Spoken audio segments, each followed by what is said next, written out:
j'ai laissé le coaching, c'était plus une passion, c'était une prison. J'ai développé une industrie du X avec des entrepreneurs malgaches et aussi des entrepreneurs de l'Afrique francophone. Si je veux gagner plus en travaillant moins, il faut que je me forme. Donc je me suis formé, j'ai investi quelque chose comme 35 000 € en termes de formation. Quand tu as un super produit, mais qui est mal vendu, et aux yeux des consommateurs, ça devient un produit de merde. Malheureusement, c'est un fait. Comment vendre cher, comment se vendre cher.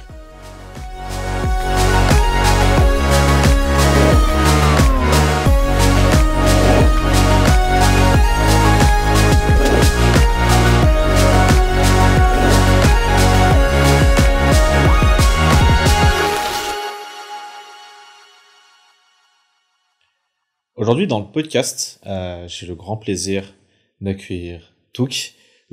Bonjour, bienvenue dans le podcast. Oui, salut Axel. Alors, peut-être avant qu'on commence un petit peu notre discussion, ça fait longtemps. Pendant un moment, on t'a pas vu sur les réseaux. Là, tu es réapparu, on va dire, il y a quelques jours, au travers d'un post que tu as fait sur ta page. Pour commencer, est-ce que tu peux te présenter à nous, s'il te plaît? Alors, je m'appelle Touk Radzone et je suis actuellement dans l'industrie du X. Oh. Ok.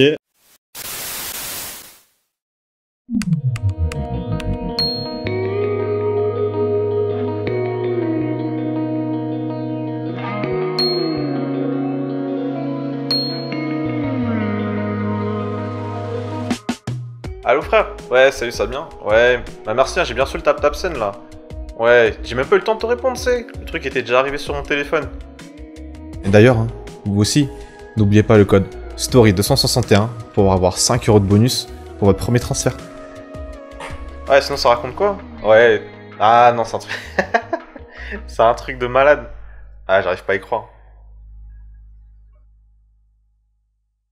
Est-ce que tu peux peut-être un peu développer ça du coup, parce que j'avoue que je m'y attendais pas. D'accord.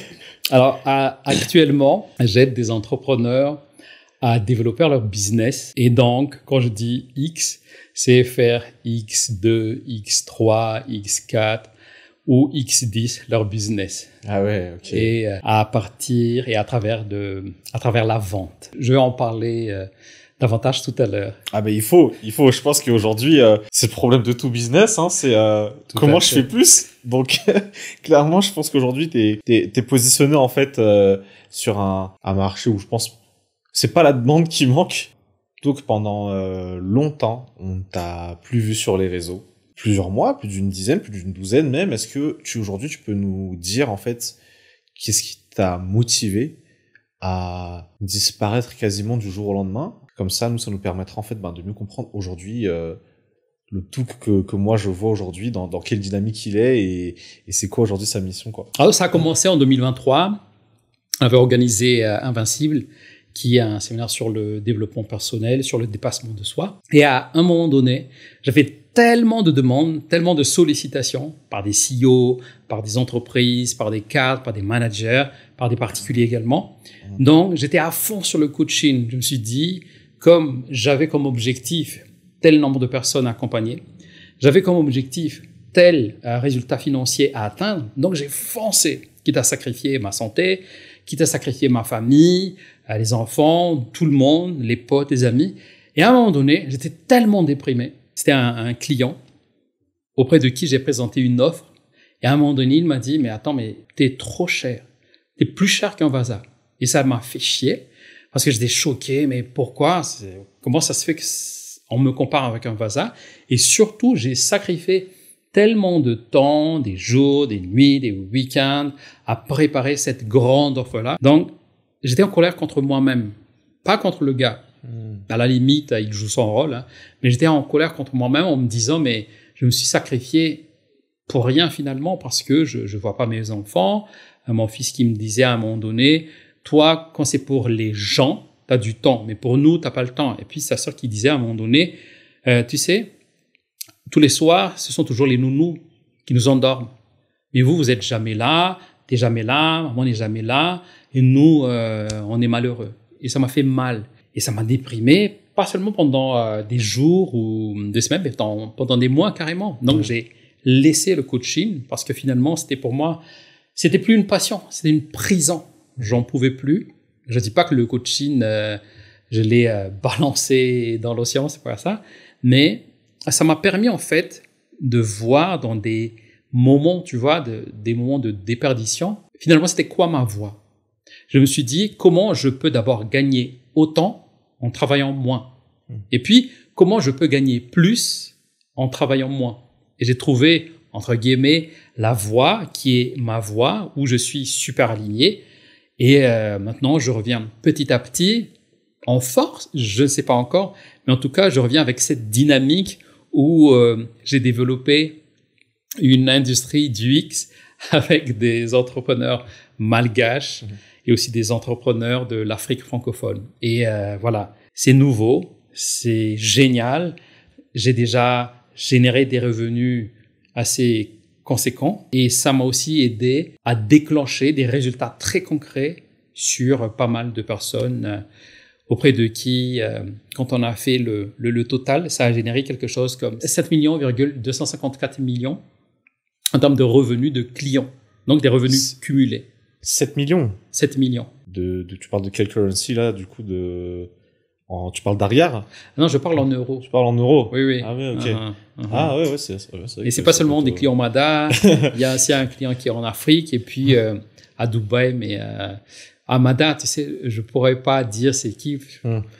Pour des raisons de sécurité, je ne pourrais pas et aussi je suis tenu par des clauses de confidentialité, donc bien évidemment, je ne peux pas dévoiler. Normal. C'est des vrais chiffres. Peut-être, moi, avant qu'on rentre un peu plus dans le détail, justement, sur ce qui est maintenant ta mission, c'est tu mets en pause vraiment donc le coaching pendant plus d'1 an. Pendant ces 1 an, tu fais quoi, en fait, du coup? Bon, j'imagine que tu passes plus de temps avec la famille, déjà. Mais toi, en tant qu'individu, qu'est-ce que tu fais? Est-ce que c'est une période peut-être aussi où tu as besoin de te ressourcer? Et si oui, peut-être toi, c'était quoi ta manière à toi de le faire?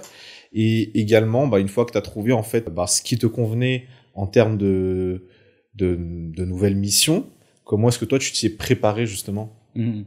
Alors j'ai glandé de la manière que je trouvais la plus intelligente possible. Tu sais, c'est ce qu'on appelle la jachère. Dans la nature, on laisse la terre se reposer. Puis, ça se régénère en silence.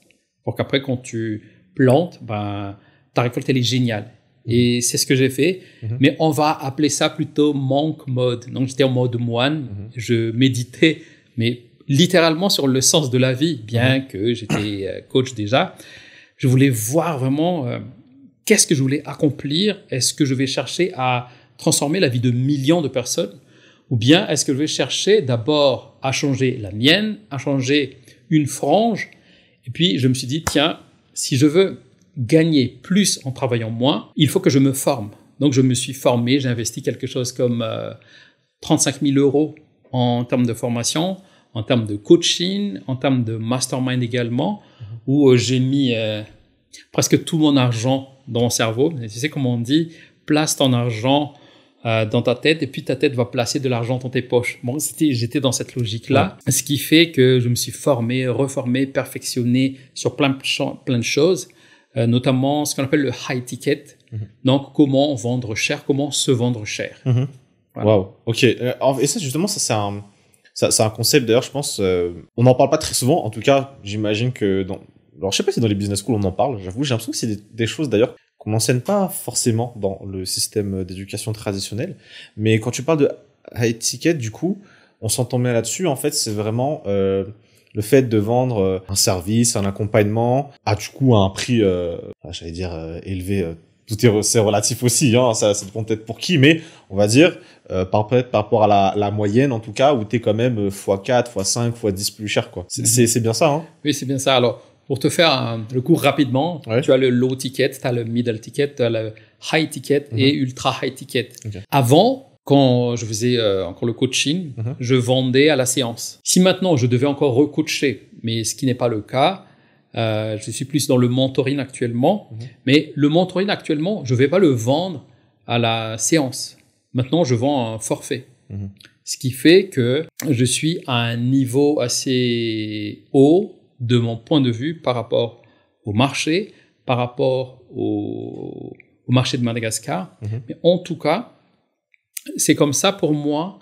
C'est pour moi un message de transmettre justement l'importance de ce qu'on appelle le leadership commercial. Ma conviction, c'est que si on commence à développer un niveau haut de notre business, ce que tu fais, ce que je fais, que tu sois dans les professions libérales, expert, coach, consultant, les personnes dans l'événementiel, les personnes qui sont dans le digital, et même ceux qui vendent des produits. Parce qu'à Madagascar, on dit toujours, on a les meilleurs produits, on a les meilleurs raffiens, on a les meilleurs ceci, cela. Mais sauf que on est nul à chier pour vendre, pour se vendre. Ce qui fait que quand tu as un super produit, mais qui est mal vendu, et aux yeux des consommateurs, ça devient un produit de merde. Malheureusement, c'est un fait. Et à l'inverse, et ça, les importateurs, les distributeurs l'ont bien compris de manière très intelligente. Ils se sont dit, ils ont des produits de merde, mais très bien vendus. Et aux yeux des consommateurs, ça devient d'excellents produits. Et c'est ce qui manque à Madagascar, de mon point de vue. Et c'est finalement ma contribution pour développer chaque métier, chaque secteur, chaque domaine, et à terme développer le pays. Parce que quand on a un leadership commercial fort, donc on est capable totalement d'assumer notre valeur, mais pleinement, au niveau pays, ça va être une résonance, mais tu vois, c'est une question de temps que dans 5 ans, dans 10 ans, on se dise, OK, même quand on va négocier avec d'autres pays, on va négocier avec d'autres bailleurs de fonds, parce qu'on sait se vendre et on sait se valoriser, là, on fixe les règles, on casse ce qu'il faut casser, on commence à avoir un vrai leadership sur tout ce qu'on fait, que ce soit économique, que ce soit social, ou que ce soit autre chose. Donc, c'est vraiment cette contribution d'apporter beaucoup plus de valeur à tout un chacun et puis à un niveau plus important. Voilà. Alors, encore une fois, il y a tellement de choses en fait dont on peut parler. Quand tu décides de te former, et là, je pense que c'est vrai que, tu vois, je pense à Mada, on est encore un peu dans un contexte où peut-être il y a beaucoup de gens, si tu leur dis, par exemple, t'as investi 35 000 € dans de la formation, dire, c'est un vite, c'est fait un Vitachan ou tu sais, je sais pas, enfin, ce genre de réflexion, tu vois. Comment est-ce que tu peux justement, qu'est-ce que tu dirais à cette personne justement qui te dirait ça, tu vois, pour lui faire comprendre en fait que investir en soi, qu'en fait c'est hyper important. Et deuxième chose, peut-être, est-ce que tu aurais un conseil pour ceux qui sont prêts à passer le pas, mais peut-être en fait, tu sais, aujourd'hui il existe tellement de formations, il y a sûrement, il y en a beaucoup de qualité, on va dire, mais il y en a aussi, je pense, qui malheureusement, tu vois, sont, allez, pour pas dire médiocres, en tout cas avec très peu de valeur. Comment est-ce que tu les choisis aussi? Donc, je vais commencer par la troisième question. Comment je choisis les personnes auprès de qui je me forme? Bien évidemment, je regarde le parcours, le résultat, qu'est-ce qu'ils ont mené, qu'est-ce qu'on dit à propos d'eux. Et surtout, le plus important, c'est les résultats qu'ils ont générés pour leurs clients et pour eux. C'est très important. Parce que tout le monde pourra faire 50 000 pubs, tu pourras remplir les réseaux sociaux, tu prends actuellement avec l'IA, l'intelligence artificielle, tu vas dire à ChatGPT, fais-moi un script sur X, Y, Z. Tout le monde peut devenir expert maintenant, du moins pseudo-expert. Et on a toujours dans la vie des vertes et des pas mûres. Des bons, des moins bons, des moyens, des à chier, des excellents, des illuminés, des perchés. Pour moi, ce que je dirais à la personne qui hésite à se former, d'abord, je comprends. C'est tout à fait normal, c'est légitime qu'une personne se dise se former, mais à quoi bon? Parce que la plupart des gens qui sont à Madagascar pensent qu'on accorde très peu de valeur à l'éducation en général, mais vraiment de manière générale. Parce que on n'a pas des formateurs qui sont super top, on n'a pas des éducateurs qui sont hyper formés, qui sont pointus sur un sujet. Il y en a, mais pas autant. Ce qui fait qu'on n'a pas beaucoup de confiance, on n'a pas beaucoup confiance en ces gens-là. La deuxième chose, c'est qu'on a développé, et ça je parle de l'Afrique francophone en général, je globalise les choses, on a développé ce qu'on appelle le complexe de l'autodidacte. Pourquoi moi je vais me former? Non, alors que l'expérience a montré que non, pas besoin de théorie, Ce qui est important, c'est tout de suite, on se lance. Mon père m'a dit fais ci, mon père m'a dit fais ça, regarde un tel qui n'a pas de diplôme, ok. Ce dont on a besoin, c'est ce qui est pratique. C'est vrai. Maintenant, quand tu veux performer, parce que tu sens que tu stagnes, là, tu as besoin de formation. Et quand tu as de l'ambition, là, tu as besoin de boost. Mais si une personne se dit, ok, moi, je suis bien dans mon niveau, moi, je suis content d'être là, je suis dans ma zone de confort, j'ai pas besoin d'en sortir, t'as pas besoin de te former. Et pour la formation, il y a 2 types d'approches. Il y a des formations, des formateurs qui vont te balancer des informations. Ce qui fait que tu vas bouffer, tu vas faire rentrer des informations. Ce qui est un bon début déjà. Parce qu'entre une personne qui ne se forme pas et une personne qui se forme, déjà, on sent la différence. Maintenant, une approche qui, pour moi, est super, super importante, c'est la formation qui crée de la transformation. Donc, le premier, c'est former pour informer. Le deuxième, c'est former pour transformer. Et mon métier actuellement, et c'est une des raisons aussi qui ont fait que le coaching m'a saoulé à un moment donné, j'étais avide d'impact, tu vois. Je voulais voir, alors ça changeait quoi chez toi? Je voulais quelque chose de concret, de touchable, de palpable, de mesurable. Et quand la personne me dit, waouh, grâce à toi, j'ai gagné confiance en moi, ok, mais je veux toucher, vas-y, montre-moi. Bien que j'ai impacté 48 000 personnes, des leaders, des entrepreneurs à Madagascar, en Afrique francophone depuis 2015, mais je voulais que ce soit le plus palpable possible. Ce qui fait que, actuellement, dans le métier que je fais, où j'apprends à des entrepreneurs ambitieux à se vendre cher, parce que ça, c'est mon métier aujourd'hui, je suis un obsédé de transformation. Voilà. Donc, je vois, est-ce que c'est mesurable? Et j'en ai aidé pas mal maintenant.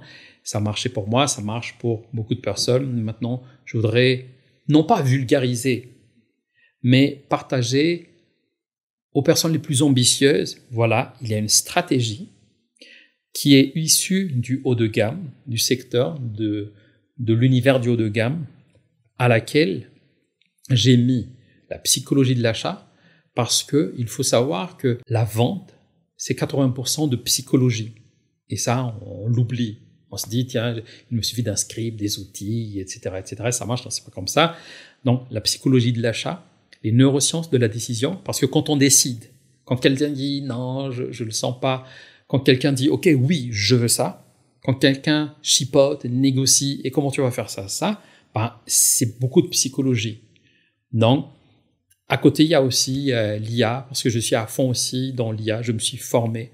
Pas l'IA en mode Ghibli ou Starter Pack sur LinkedIn, mais IA, mais de manière, encore une fois, la plus palpable possible. Je pars d'un point A pour arriver à un point B où j'automatise pas mal de choses. Bon, mais ça, c'est un autre sujet parce que je suis tellement passionné de ça que une heure, on va pas suffire, mais bon.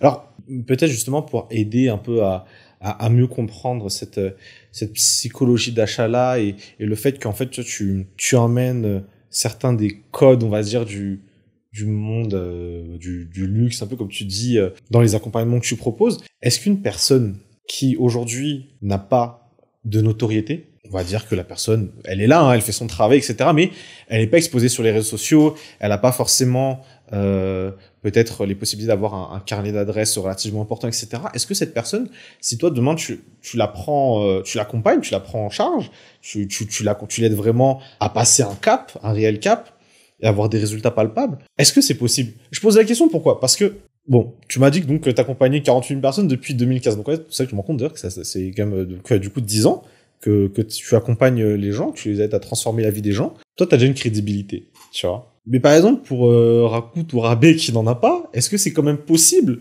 d'aller se positionner du coup sur des prestations high ticket alors que, bah, peut-être, j'ai n'importe quoi, imaginons les consultants, il a l'habitude de faire sa prestation à 1,5 million arrière le mois. Est-ce que c'est possible qu'il passe à, j'ai n'importe quoi, 10 millions arrière, tu vois, alors que, bon, bah voilà, il est là, mais comme j'ai dit, sans le branding, sans l'image qui va avec, etc. Alors, je vais répondre par 3 questions. Mais la réponse est presque oui. Ok. Mais tout dépend des 3 critères. Ouais. Critère numéro 1, c'est est-ce que c'est une personne qui est ambitieuse. Parce que si tu n'as pas d'ambition, tu vas te lancer dans la étiquette, ça ne sert à rien. Deuxième point, est-ce que la personne est talentueuse? Parce que si tu n'as pas de talent, tu n'as pas de compétences, tu n'as pas d'expertise, ça ne sert à rien. Ce n'est pas juste une question de prix. Tu ne peux pas multiplier par 100 le prix d'une 3 chevaux et en faire une voiture haut de gamme. C'est la même chose. Tu ne vas pas prendre un inconnu qui n'y connaît rien. Tiens, je vais juste booster mon prix. Ça ne marche pas comme ça. Et le troisième point, c'est que c'est faisable puisque quand on se lance dans l'étiquette, on a besoin en fait d'une petite audience. À un moment donné, j'étais à fond. J'étais, tu vois, dans ce que j'appelle un écosystème. Écosystème, c'est être addict de validation extérieure pour combler un vide intérieur. Traduction très simple. À chaque fois, je regardais. Alors, j'ai eu combien de likes? Qu'est-ce que les gens ont dit? Est-ce que j'étais cool? Est-ce que j'ai assuré? Ah là là, merde, on m'a critiqué. Ah, putain, j'ai pas aimé. Ah là. Et ça m'a stressé. Et à un moment donné, je me suis dit, mais c'est con. Mais comment ça se fait que je permets à des gens d'emmener ma vie comme ça? Pour en revenir au fait que dans le étiquette, même si c'est un inconnu, avec très peu d'audience, c'est faisable si la personne est ambitieuse, talentueuse. Après, c'est du travail. Ça ne veut pas dire que du jour au lendemain, tiens, ça y est, ça va émerger. Mais actuellement, j'ai développé une approche en 90 jours où c'est faisable. Mais encore une fois, j'insiste sur le fait qu'il faut que la personne soit expert de son domaine, mais soit top de chez top. Parce que s'il n'y a pas ça, ben, ça va juste être un charlatan. Et donc, en fait, si je comprends bien, en vrai, ben, d'une certaine manière, tu choisis aussi, du coup, les personnes avec qui tu bosses, parce que du coup, voilà. Si tu vois que le gars, clairement, il n'est pas au top de son art, s'il maîtrise pas grand-chose, tu peux rien faire pour lui, quoi. Oui, tout à fait. Okay. Et ce qui est génial aussi dans le étiquette, c'est que, tu sais, c'est comme chez les grandes marques. Ça peut être Ferrari, ça peut être Gucci. Gucci, c'est pas une grande marque, mais Rolls-Royce ou Patek Philippe ou Vacheron Constantin. Tu vois, des grandes marques. Et quand tu es dans le high ticket, dans le très très high ticket, c'est eux qui vont te choisir. Même chose. Actuellement, c'est moi qui choisis mes clients. Je leur soumets un questionnaire. Au final, je leur dis, est-ce que ça me plairait de bosser avec toi ou pas? Avant, c'était l'inverse. Avant, je devais dire, vous savez, pour travailler avec moi, je suis bon, je suis certifié, X, Y, Z. Mais quand on est dans le étiquette, on inverse le flux en fait. On change de posture. Et ça, c'est ce qui manque à Madagascar. Ça ne veut pas dire que tu vas envoyer balader tout le monde, c'est pas ça. Il y a des critères, parce que je veux être aligné avec l'état d'esprit de la personne, aligné avec des personnes qui respectent ma valeur, aligné, bien évidemment, avec la solvabilité de la personne. Pour dire ça tout simplement, est-ce que la personne aussi a les moyens de le faire? Bien évidemment, j'accompagne maintenant des personnes, ceux qui ont les moyens et qui ont les talents, ceux qui ont les talents, qui n'ont pas forcément les moyens, mais des personnes dont je sens vraiment toute la quintessence de son art. Et je dis, OK, toi je t'aide, OK. Je sais pertinemment que plus tard, ça va être le jackpot pour toi et j'attends rien. Non, c'est comme ça que j'équilibre les choses. Super intéressant. Je repensais là très rapidement au chiffre d'ailleurs 48 000, quand on a accompagné 48 000 personnes dans sa vie, du coup, ça va, on s'en sort bien financièrement. Aujourd'hui, est-ce que tu estimes être riche après avoir fait tout ça et tous ces séminaires et tout? Alors déjà, les 48 000, c'est pas seulement face à face. Hein. C'est des programmes en ligne qu'on a lancés. Et pour répondre à ta question, est-ce que je m'en sors financièrement? Actuellement, je dirais non. Je vais dire pourquoi. D'abord, je suis en plein surinvestissement. J'investis pas mal dans ma tête sur des projets, que ce soit à Madagascar ou ailleurs. Ça, c'est la première chose. La deuxième chose, si on me demande tout qu'est-ce que tu es riche, je dirais pas encore. Pourquoi? Parce que pour moi, être riche, c'est pouvoir s'offrir à soi-même et offrir à des gens qu'on apprécie, qu'on aime, des objets et des expériences qui nous tiennent à cœur. Donc, si on me demande aujourd'hui, est-ce que je suis riche? Non, parce que je n'ai pas encore les les moyens aujourd'hui de m'offrir une Ferrari Puro Sangue que j'adore. Et tu vois, il y a plein de choses que je veux encore vivre, que je veux offrir, et je suis pas encore à ce stade-là. Mais ça va venir, c'est une question de temps. C'est une question de temps. Ouais. Excellent. Mais je suis pas pressé d'être riche, je suis d'abord pressé d'être libre. Après ça viendra. Ok, donc en fait, la liberté, c'est d'abord le premier step vers le wealth après, en fait, dessus. Ok, d'accord. Okay. Ce qui fait que, comme je suis sur investissement, tu sais, dans la vie, on a toujours deux motivations, le plaisir et la douleur. Et quand on vit le plaisir à court terme, on va vivre la douleur à long terme. Et à l'inverse, quand tu vis la douleur à court terme, tu vas vivre le plaisir à long terme. Et actuellement, j'aurais pu m'acheter une belle voiture, mais je conduis une voiture mais toute simple, parce que je vois à long terme. Bon, c'était juste un petit partage. Non, mais je pense que c'est vraiment un mindset, je pense, c'est bien que tu partages ça, parce qu'en fait, je pense qu'aujourd'hui, on est dans une société de très forte consommation, pour pas dire de surconsommation, et où en fait le paraître, pour beaucoup, compte beaucoup plus en fait que l'être, tout simplement. Et en fait, il y a effectivement, comme tu dis, peut-être beaucoup de gens qui auraient préféré être dans une voiture peut-être avec un peu plus de gadgets et de finition, tu vois, mais bon, voilà, ils auraient pas investi en eux, et je pense que c'est un message aussi à faire passer, parce que je pense que, en tout cas, quand on est relativement jeune aussi, je pense que il y a aussi cette pression un peu de la société où on voit les autres. Par exemple, quand on est à l'université, les personnes viennent généralement de divers milieux et n'ont pas tous le même pouvoir d'achat.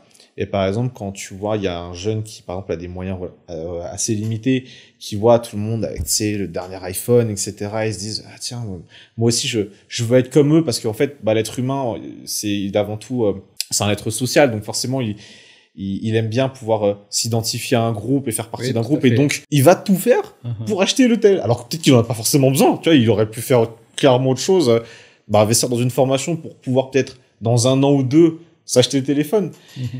Et ça, je pense que c'est important d'en parler. Je pense que ce que tu partages là, ça a vraiment clairement du sens par rapport à ce contexte-là. Moi, je voulais te demander, parce que toi, aujourd'hui, tu vends pas un produit dans le sens, t'as pas une usine, tu vois, qui met en conserve, par exemple, un produit, et puis bam. J'ai mieux qu'une usine, j'ai une industrie du X. Voilà.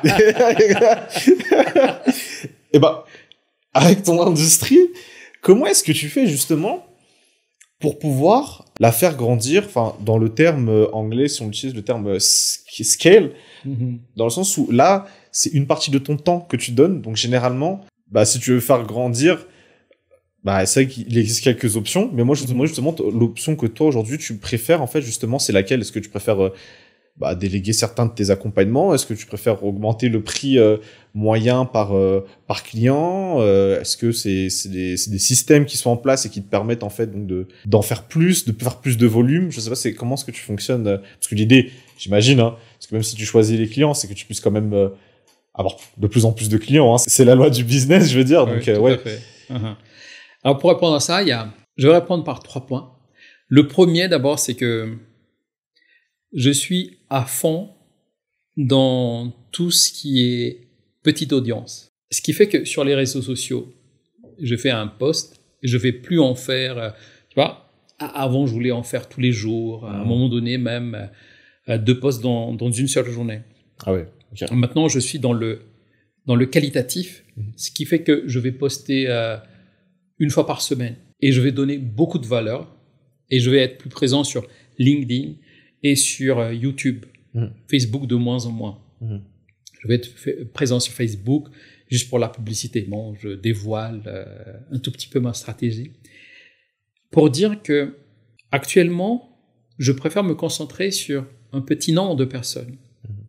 Le deuxième point, pour scaler justement, comme tu l'as si bien dit tout à l'heure, je vais lancer des programmes de formation qui sont en ligne. Et à partir de ça, quand c'est en ligne, toucher 10 personnes, 20 personnes, 100 personnes, 50, 1000, 10 000. Maintenant, l'Afrique, ça va être mon territoire. C'est super faisable. Le troisième point, c'est qu'avec l'IA actuellement, on a conçu, on a mis en place, et on est en plein testing actuellement, on met en place des agents IA qui vont faire de la prospection, qui vont faire du copywriting, qui vont faire du closing. On est en train de cloner les plus grands marketeurs au monde, mais dans des IA. Donc, ils vont bosser à ma place. Et pour moi, l'IA actuellement, c'est un accélérateur de temps, c'est un amplificateur de résultats, mais surtout, c'est un amplificateur de personnalité. Parce que si, à la base, tu es quelqu'un de paresseux, avec l'IA, tu vas devenir encore plus paresseux. Si avec l'IA, tu aimes te former, et si de base, tu aimes te former, avec l'IA, tu vas aimer encore plus te former. Et j'ai des profs maintenant qui sont IA. Bon, ça c'est un détail. Et ce qui est génial, c'est que maintenant, il y a plein de choses qu'on peut scaler avec les IA. Et c'est le moment d'en profiter. Alors ça, c'est vrai, c'est les agents IA. Je pense que dans le monde du business aujourd'hui, au jour d'aujourd'hui, je pense que c'est probablement le truc qui a le plus, le terme anglais, c'est disrupt ce qu'on a l'habitude de voir, et comment on a l'habitude en fait justement de travailler. Moi, je sais par exemple qu'à un moment, je voyais beaucoup sur LinkedIn, par exemple, des personnes qui sont par exemple assistants virtuels, par exemple, tu vois. Mais en vrai, aujourd'hui, et je veux sensibiliser, hein, je suis pas là en train de dire ne faites plus ça, mais c'est juste pour qu'il y ait peut-être une prise de conscience aussi, mais avec un agent IA aujourd'hui, tu lui envoies un message, tu lui dis, écoute, book-moi je sais pas, un billet d'avion pour aller à Berlin demain. En fait, là, il peut te le faire, en fait, tu vois.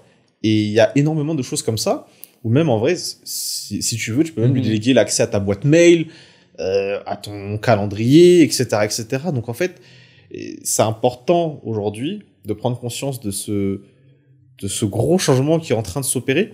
En tout cas, dans les pays occidentaux et même dans toutes les grandes puissances de ce monde, aujourd'hui, je pense énormément de gens sont au courant, tu vois. Mais c'est vrai que nous, peut-être à Mada, on le sait peut-être un petit peu moins. Bon, nous, on sait parce que voilà, on est passionné par ça, on regarde les chaînes YouTube et tout qui parlent beaucoup de ça, etc. Mais je pense qu'il y a encore beaucoup de gens qui ne savent pas. Du coup, au travers je profite de ce moment, du coup, pour leur dire, intéressez-vous à ça, parce que ça va vraiment changer vos vies. C'est en train de déjà changer nos vies, en fait. Ouais, super intéressant. Alors, d'ailleurs, je voulais te demander, puisque là, aujourd'hui, tu reviens vraiment, on va dire, comme on dit, dans le game. C'est quoi tu t'es fixé quoi comme objectif? Est-ce que tu as un objectif bien précis dans ta tête, que ce soit en termes de nombre de personnes accompagnées, ou en termes de CA, ou je sais pas quel autre peut-être indicateur de performance tu utilises. C'est quoi tes objectifs cette année? Bien évidemment, j'ai mis pratiquement presque 20 mois maintenant pour affiner mes objectifs, que ce soit personnel, que ce soit des objectifs financiers, que ce soit des objectifs en termes de personnes que je vais accompagner. Et je vais plus être dans le nombre de personnes. Ça, c'est la première chose. La deuxième chose, c'est que je me suis fixé cette année atteindre 10 millions de résultats de clients. Donc, cumulé, hein. Jusqu'à maintenant, c'est 7,2 millions à peu près. Mais ça va aller jusqu'à, si tout va bien, jusqu'à la fin de l'année, ça va aller jusqu'à 10 millions de résultats clients.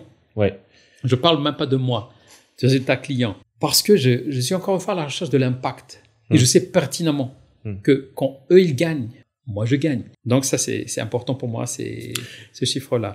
Les 10 en question, c'est par exemple, tu fais un accompagnement avec John. John, aujourd'hui, il gagne 10 000 euros par mois. Les 10 millions dont toi tu parles, que tu cherches à faire, c'est la différence entre le point de départ et là où il est actuellement. Et en fait, c'est la somme de tous ces... Ok, d'accord. De cette croissance-là, en fait. Voilà. Et c'est la somme de toutes ces croissances-là. Ok. Et je donne un exemple très simple. J'ai accompagné une femme, elle est jeune, elle est dynamique, elle habite à Dubaï, elle s'appelle Amina. Elle a une agence qui s'appelle, j'ai demandé son autorisation, c'est pourquoi je peux en parler. Elle a une agence qui s'appelle Amy Vision Agency, qui est à Dubaï. Et elle s'est lancée dans l'immobilier. À un moment donné, elle a stagné parce qu'elle voulait faire la promotion en fait, de ses appartements à Mada. Je l'ai accompagnée. Bien évidemment avec les questionnaires, tout ce qu'il faut pour closer, etc. Je lui ai vendu un accompagnement à 25 000 euros. Et ça lui a permis, en 5 mois, de vendre quelque chose comme 5 appartements. Et le plus génial dans l'histoire, c'est que je l'ai aidé à repositionner son business. Elle était partie d'une stratégie de vendre des appartements de moyenne gamme. Donc, la stratégie, c'est comment repositionner en haut de gamme, mais accessible. Bien évidemment, il y a des stratégies, il y a des packages. C'est pas juste la maison, l'appartement nu, mais il y a des packages qu'on a ajoutés en termes d'équipement, ce qui fait que la perception a tout de suite changé. Ça a rassuré des gens. Wow. C'est aussi beaucoup de neurosciences aussi. D'ailleurs, c'est ce qu'on appelle par exemple quand tu augmentes les prix, la perception que l'on a d'un produit va être différente. Et c'est ce qu'on appelle dans la psychologie de l'achat surtout, ça s'appelle l'effet Veblen. Parce que tu as une perception différente. Et dans l'accompagnement que je fais aujourd'hui, grâce au background que j'avais dans le coaching, la psychologie, tout ça, on les applique de manière la plus concrète possible. Super. Même si tu es nul à chier pour vendre, même si tu es nul à chier pour closer, pour négocier, il y a des scripts, il y a des stratégies, il y a une manière de parler au cerveau. Et pour elle, ça a généré un super chiffre. On a augmenté encore une fois de 30%. Elle est contente, moi je suis content. Et c'est ce genre de résultat qui m'anime. Et c'est pas juste à Madagascar, c'est au-delà de Madagascar. Et pourquoi pas me lancer dans quelque temps dans l'immobilier. Mais ça, c'est un tout autre objectif.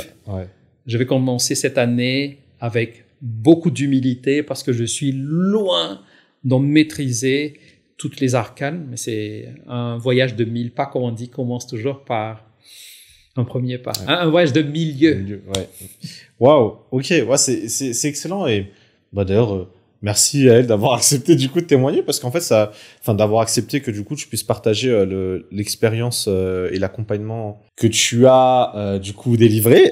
Je vais y arriver. On a discuté un peu en off là tout à l'heure, mais j'ai cru comprendre que tu préparais quelque chose là qui s'adresserait peut-être à un peu plus de monde, on va dire.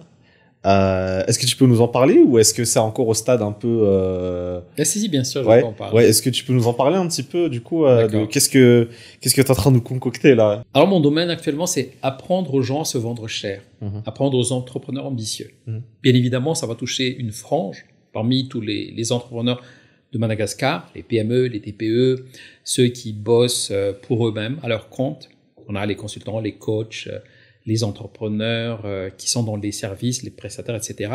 Pour ceux qui ne veulent pas encore se lancer à ce niveau-là, on a mis en place un programme qui s'appelle le programme BOLD. Comme son nom l'indique, c'est audacieux. Et BOLD, c'est un programme où on a un séminaire qui va se tenir le 20 juin au Novotel avec 3 experts, dont 2 experts internationaux. Le premier s'appelle Romain Bouvet. C'est un génie des neurosciences.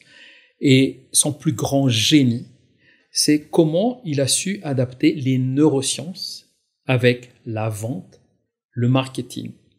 Donc lui, il va nous apprendre comment vendre cher et comment se vendre cher en utilisant justement des techniques, des stratégies psychologiques, des stratégies mentales. Et c'est accessible je ne dirais pas à tout le monde, mais c'est accessible à ceux qui veulent vraiment se lancer dans quelque chose de sérieux. Et puis le deuxième intervenant, il s'appelle Bastien Pellissier. Tous les deux sont des numéros 1 francophones dans leur domaine. Et Bastien Pellissier, lui, sa technique, sa stratégie, d'ailleurs, il me l'a fait avec moi quand j'ai parlé avec lui. C'est un fou furieux qui apprend à vendre sans vendre. Et justement, ça a l'air... C'est quoi ce délire-là? Et justement, la technique, c'est tu vas arrêter de vendre parce que tu vas apprendre à te faire acheter. Parce que les gens n'aiment pas qu'on leur vende. Si moi, je viens vers toi en disant, tiens, viens participer à Bold. Parce que tu sais, Bold, c'est ceci, c'est cela. Ça va te casser les noix. En revanche, si je te pose 3 questions stratégiques pour savoir où est-ce que tu en es dans ton business, qu'est-ce que tu as essayé, c'est quoi tes objectifs, qu'est-ce qui t'en empêche, justement, est-ce que tu voudrais que je te parle d'une solution? qui pourrait être intéressante pour toi. Et là, tu vas acheter. Mais moi, je ne vends pas. Parce que, tu vois, l'approche, et c'est ce que j'ai adopté depuis quelques mois maintenant, je ne cours pas après le succès. Je l'attire vers moi. C'est différent. Et avant, les chasseurs, ils faisaient comme ça, ils allumaient un feu le soir, ils bougent pas, bon, ils font en sorte que les gibiers s'approchent du feu et c'est comme ça qu'ils les attrapent. C'est la même chose. On peut appeler ça une bande marketing. Bon, peu importe le terme. Et puis, je reviens au programme Bold. Bold, c'est un séminaire le 20 juin, Novotel. Et après ça, il y a une formation qui est déjà inclue dans le package. Il y a une formation de 20 jours. Donc, au total, ça va te faire 21 jours d'accompagnement. Une journée de séminaire plus les 20 jours. Et là, tu vas apprendre des techniques pour vendre, pour te faire acheter, pour closer. Et ce qui est génial, c'est que, et ça, on oublie toujours à Madagascar. Et je reviens sur Bold après. Quand on lance des formations, peu importe le domaine, on oublie qu'il y a 3 leviers qui sont indissociables. Il y a le mindset, l'état d'esprit. Quand j'ai peur par rapport à la vente, je fais quoi? Ça peut être, je prends un mindset sur l'ambition, la persévérance. Est-ce que je sais me gérer? Et tout ça, c'est une question de mindset, de psychologie. Le deuxième levier, c'est tout ce qui est skill set, la stratégie, les techniques. Parce que si tu as juste le mindset, mais tu n'as pas les techniques, ça ne sert à rien. Tu vas pas demain, moi j'ai le mindset, je vais conduire une Formule 1. Il faut que tu aies les compétences.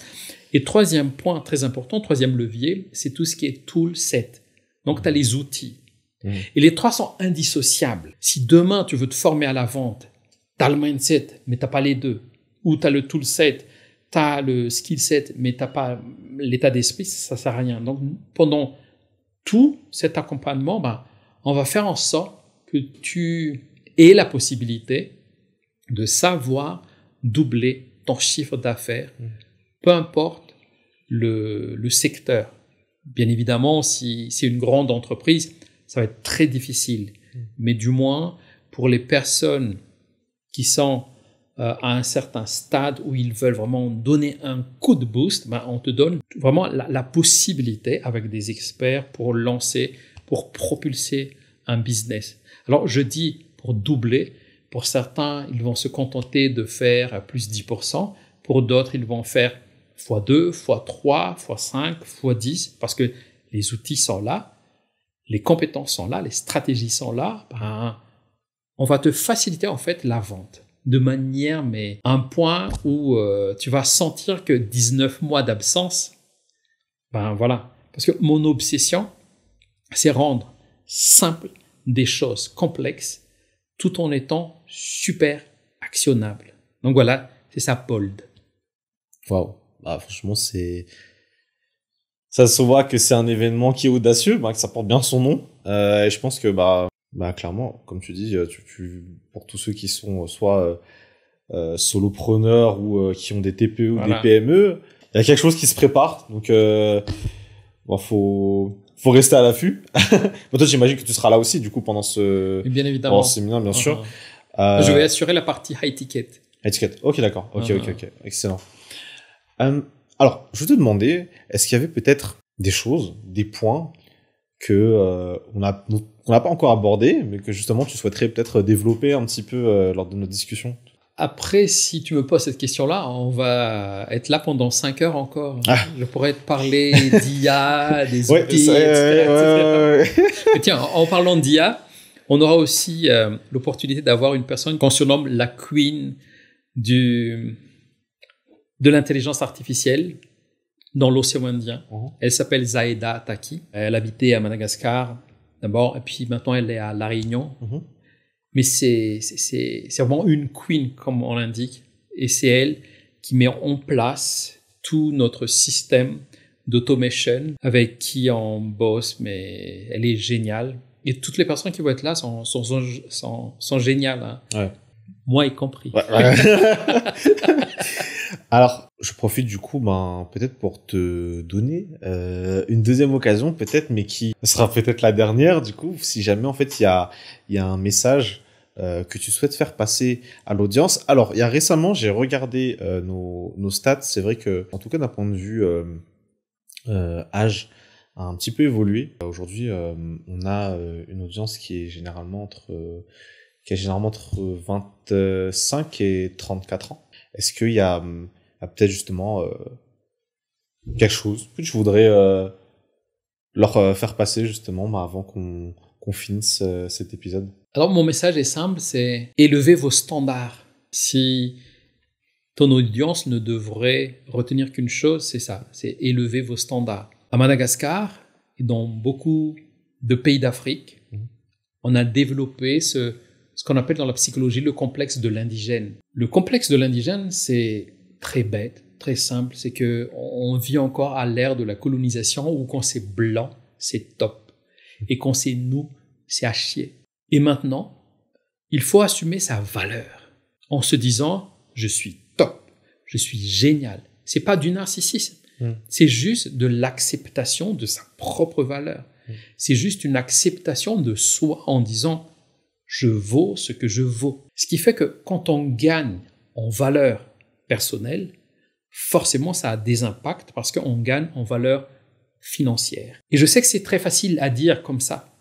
Et raison pour laquelle c'est important de se former, de se faire accompagner, de se faire coacher par des mentors, par des personnes qui ont généré des preuves, qui ont des résultats, parce que c'est important d'avoir un guide quand on a de belles ambitions. Ce qui fait que quand on assume, encore une fois, je répète toujours, quand on assume sa valeur, on peut réussir plein de choses et c'est juste une question de temps. Et si je ne devais dire qu'une seule phrase pour terminer, ça serait mon nouveau tagline, mon nouveau slogan, c'est « Think big, live free ». Écoute, Touki, merci beaucoup. Merci d'être passé dans Storytown. Franchement, c'était un grand plaisir d'échanger avec toi.